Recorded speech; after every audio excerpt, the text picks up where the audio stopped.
So I met Ty when he was a first-year MBA student, and right away he stood out from the rest of the pack as being really intelligent, asking probing questions, and really thinking strategically about what the MBA program was going to be for him. And starting in the winter term, right after I had them, I started hearing rumblings of a project that he and one of the other students in the MBA program, Cynthia, were working on about airport gyms.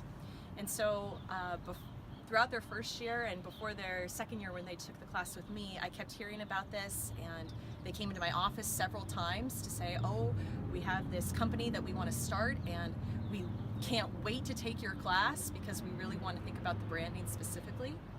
So they took my class in their second year.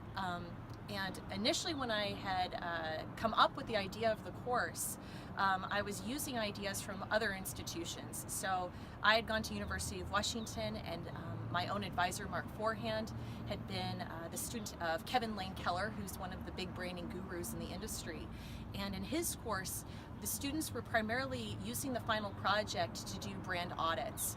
And only once I came here to the University of Oregon Lundquist program, where the entrepreneurship program is so important, did some of the students start to approach me to use the final project in a different way. So when Ty came into my class and with Cynthia, they said, we specifically want to use this project to create a style guide. And they really took it from there. And so I sort of got to learn right along with them. It was a learning process on both sides of trying to figure out the types of questions that they should be using in focus groups, the types of questions that they should be using in surveys, and really figuring out the different aspects of a style guide. So we started out with the rudimentaries, right? What was going to be important about our company from a value standpoint, right? What were the mission and goals of the company, and who did we want to identify with?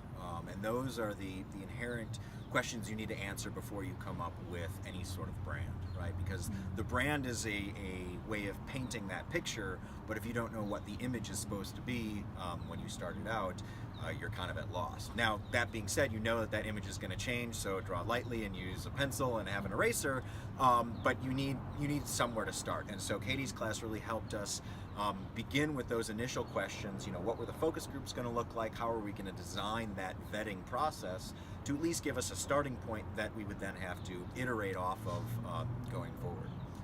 Yeah, and I would say one of the main things that I would say we both really learned from each other was I had been teaching in the course that a brand isn't just a logo, but the fact that they had to come up with everything that the brand stood for and have to do that from the ground up and really try to figure out who they were, not just them but the brand, I think was really important part of the process.